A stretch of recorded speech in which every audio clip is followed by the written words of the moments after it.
Hi friend, எல்லாருக்கும் வணக்கம். Today என்ன பார்க்க போகிறோன்னா மைசூர் பாக் எப்படி செய்யலான்னு வாங்க பார்க்கலாம் ஃப்ரெண்ட்ஸ். அதுக்கு தேவையான பொருட்கள், ஒரு கப்பு கடலை மாவு எடுத்துகிட்டு அது நல்லா நைஸாக சலிச்சிக்கோங்க ஃப்ரெண்ட்ஸ். சலிச்சிக்கிட்டால் அது கெட்டி ஆகுது ஃப்ரெண்ட், நல்லா வரும் மைசூர் பாக், டேஸ்ட்டாக வரும் ஃப்ரெண்ட்.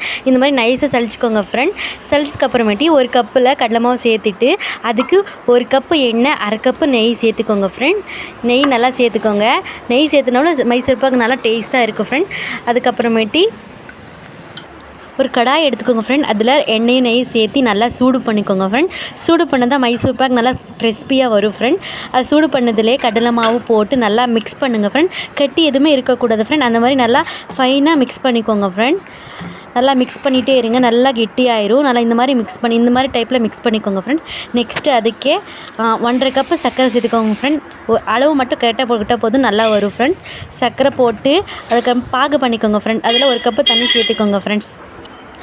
பாகு ஒரு கம்மி பதம் வரைக்கும் நல்லா மிக்ஸ் பண்ணிகிட்டே இருங்க ஃப்ரெண்ட்ஸ். நல்லா பாகு வந்தால் தான் மைசூர் பாக் நல்லா வரும், இல்லைன்னா அது சக்கரை மாதிரி கிடைக்கும் ஃப்ரெண்ட். நல்லா சக்கரை பாகு ஆகுற மட்டும் நல்லா கிளறி விட்டுக்கோங்க ஃப்ரெண்ட்ஸ். அந்த கேப்பில் ஒரு தட்டில் நெய் தடவிக்கோங்க ஃப்ரெண்ட். நெக்ஸ்ட்டு சக்கரை பாகு ரெடி ஆகிடுச்சு. இதோட கடலை மாவும் மிக்ஸ் பண்ணியிருப்பேன், அது போட்டு நல்லா கிளறுங்க ஃப்ரெண்ட்ஸ்.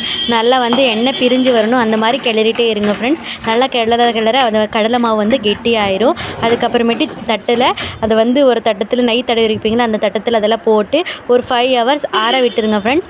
ஆற விட்டதுக்கப்புறமேட்டு அது உங்களுக்கு என்ன ஷேப்பு வேணும் அந்த ஷேப்பில் கட் பண்ணிட்டு சர்வ் பண்ணால் மைசூர் பாக் சூப்பராக ரெடி ஆயிடுச்சு ஃப்ரெண்ட்ஸ். மைசூர் பாக் சாப்பிட்டு எப்படி இருக்குன்னு சொல்லுங்கள் ஃப்ரெண்ட்ஸ். இந்த வீடியோ உங்களுக்கு பிடிச்சிருந்தா ஒரு லைக், கமெண்ட்ஸ், சப்ஸ்கிரைப் பண்ணுங்கள் ஃப்ரெண்ட்ஸ்.